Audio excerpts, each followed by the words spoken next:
Pooja, who has just got married, in her eyes, thousands of dreams of a new bride cross the threshold of her in-laws. But on the very first night of marriage, something happens to her that cuts off her soul. Such a terrible truth, which she had never expected in her most scary imagination. Pooja, who was in despair and broken when she goes to her last hope, her sister-in-law Kamlesh, to express her pain, she gets a slap on the face instead of peace. Pooja falls to the ground and starts crying. Why such a big betrayal and cruelty happened with a new bride? This story will shock you and will also give you a very deep lesson in the end. But how did the story reach this terrifying night? For this, we will have to turn the pages of the story a little back. The main character of the story is Kamlesh. Kamlesh is a responsible housewife who takes care of a full family. In her family, her husband, a younger daughter, mother-in-law, father-in-law, a quiet grandmother, and her brother-in-law, Arun. For Kamlesh, Arun is not just a brother-in-law, but also a brother-in-law to his own son. Time moves ahead at its own pace. Now Arun has grown up and the whole family is going to find a match for him. The girl the whole family is going to see is named Pooja. Pooja, who has completed her BA in English honors, captivates everyone with her words and self-confidence. When she sings a British song in her sweet voice, the whole family seems to fall in love with her. Arun, as soon as he sees her, loses his heart. But there was a person in this room who had a problem instead of happiness on his face. Kamlesh does not like this modern and senseless style of Pooja, but Kamlesh has to bow down in front of Arun's happiness and his stubbornness, even if he wants to. She agrees for this relationship. On the same day, a grand ring ceremony takes place. Arun's ring is adorned on Pooja's finger. But no one knew that these joys are just guests for one night. The next morning, Kamlesh is going somewhere by auto with his mother-in-law. Suddenly, he sees a heavy crowd and noise on the road. Some people were protesting on the roads. Then, in the middle of the crowd, Kamlesh's eyes fall on such a face that the ground under his feet slips when he sees it. Vasariam gets angry and orders to stop all this drama immediately. In a fit of rage, Kamlesh moves ahead. She grabs Pooja's hand and pulls out the engagement ring from her finger mercilessly. In a moment, in a jolt, she broke the relationship that had been formed yesterday. When Kamlesh returns home with this storm, there is chaos in the house. Kamlesh's husband shows her a mirror and says that the mess you have spread without thinking, you will have to clean it up now. Poor Arun also pleads a lot.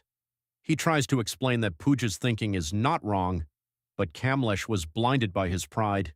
She does not even listen to him, and she does not listen to anyone.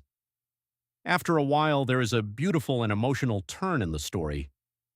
To save her relationship and to explain her point, Pooja herself reaches to Kamlesh. She apologizes very gently and says that if we do not stand for the right and for the rights of others, then this world will slowly end. Kamlesh, who was of old thinking but was pure at heart, feels the depth of Pooja's words. Her heart sweats and she smiles and says that I understand things a little late, but once I understand, I never leave the right side. Saying this, Kamlesh, with all due respect, returns the ring back to Pooja. Finally, the wedding bells ring and Arun and Pooja get tied in the marriage. But there was a problem amidst this wedding chaos. On the wedding day, Pooja was very unwell. She was in a bad condition due to high fever and body pain. Even during the wedding, she was able to stand with difficulty with the help of medicines. The night comes after the wedding rituals are completed, which every new bride considers to be the most beautiful night of her life, the wedding night. Arun comes to the room and after some formalities, he starts coming close to Pooja. Pooja, who is breaking out of pain and fever, says in very clear words to Arun that my condition is very bad. I have high fever and the whole body is breaking out of pain. Please, we will not do anything today. But Arun was full of lust and the pride of being a husband. He did not listen to Pooja at all. Despite Pooja's constant requests, crying and refusing, Arun forced her in the blind drunkenness of his masculinity. Those golden dreams of the new bride were badly crushed on the same bed. The morning rays came into the room, but there was darkness in Pooja's world forever. She was just crying while suffering from pain and shock. Aron tries to silence her as if it was a very ordinary thing. He says with great right that I am your husband. This is my right. All this happens after marriage. Hearing this, the pain inside Pooja bursts out like a scream. She glances into Aron's eyes and says that you have done my right. Hearing this word, Aron remains silent. But instead of being ashamed of his disgusting behavior, his masculinity is hurt.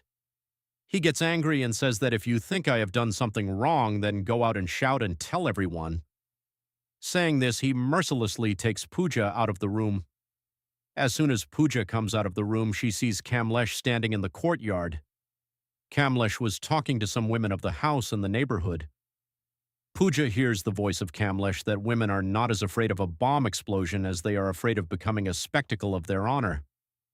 This sentence pierces Pooja's heart like a poisonous arrow. She immediately understands that the society and family in which she is standing, if she opens her mouth there, she will not get justice, but her honor will become a spectacle in this house. Defeated by this fear of society and defamation, a girl who was fighting for her right, crying, quietly returns to the same room full of suffocation. Somewhere in her innocent heart, this hope was left that perhaps Aron would be able to, maybe he will admit his mistake and apologize to him. But seeing Aron's attitude, the remaining land under Pooja's feet also shrank. Pooja was already in unbearable pain, but Aron forced her again by giving his lust the name of love. Pooja was broken inside.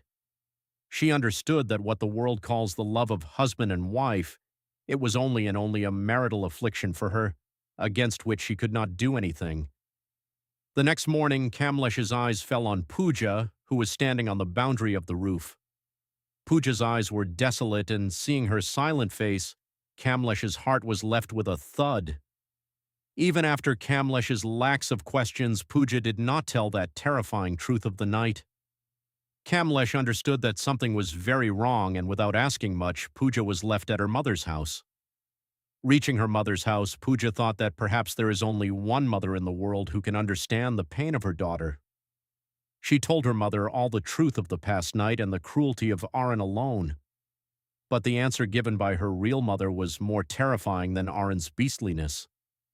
Instead of embracing her, mother told her that all this happens between husband and wife. If it is a marriage, then all this will have to be done. What was not to be said in this? This is how the family and lineage move forward. Hearing this word from her own mother's mouth, Pooja was stunned. As it was, mother emotionally blackmailed her and fulfilled it.